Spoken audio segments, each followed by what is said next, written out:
Alrighty, before we get started, who in this classroom has worked out before? Basically everyone. Okay. Who? Keep your hand up if you work out or do something active once a week. Twice a week? 3 times a week? 4 times a week? 5 times a week? 6 times a week? 7 times a week? Okay, so basically everyone stays active many days of the week, and there's a reason to it. But my question is being damaging or being active damaging?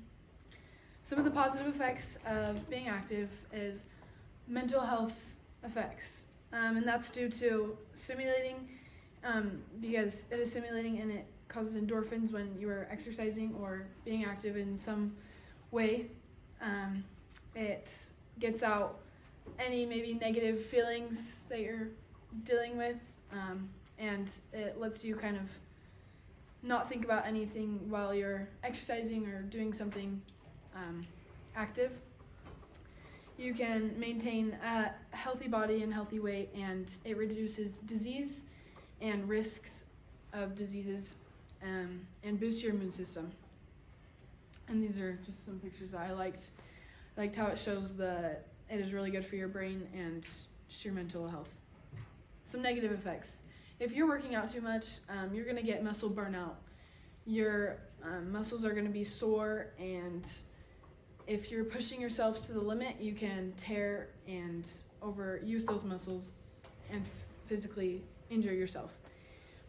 There's also issues with getting addicted to working out, and people will become depressed and have anxiety if they don't go work out or do something active, and those are not good. Okay, watch this little video.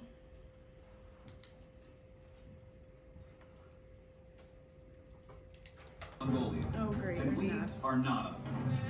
Sorry. The only company is every day, and what are the pros and cons in doing it? Let's look at this question. So firstly, I want to delve into this question. He's looking at the further, question of, because I think it's is very exercising common for people to confuse every day good or and bad? say And that's training kind of what I and was interchangeably. going towards Firstly, too, I but a think little exercise different. every day is something we should all be doing. Exercise can take many different forms, yet exercise is needed to be healthy. Exercise could be doing 10,000 steps a day, just having an active job. Movement is a powerful tool to health and also recovery from actual training. So should you exercise or be active every day? Absolutely. So going further, should you train or work out every day? This is a more complicated question and will rely on many variables, from your goals to recovery to volume intensity and just what stress you already have in your life. Many things will dictate if training every day is for you, and you will have to decide that. The main thing it will boil down to is if you can manage your recovery. Are you still able to make progress while doing it? The best way to find out is to try it and manipulate your volume intensity and see how you get on. So if you want to try it. Okay.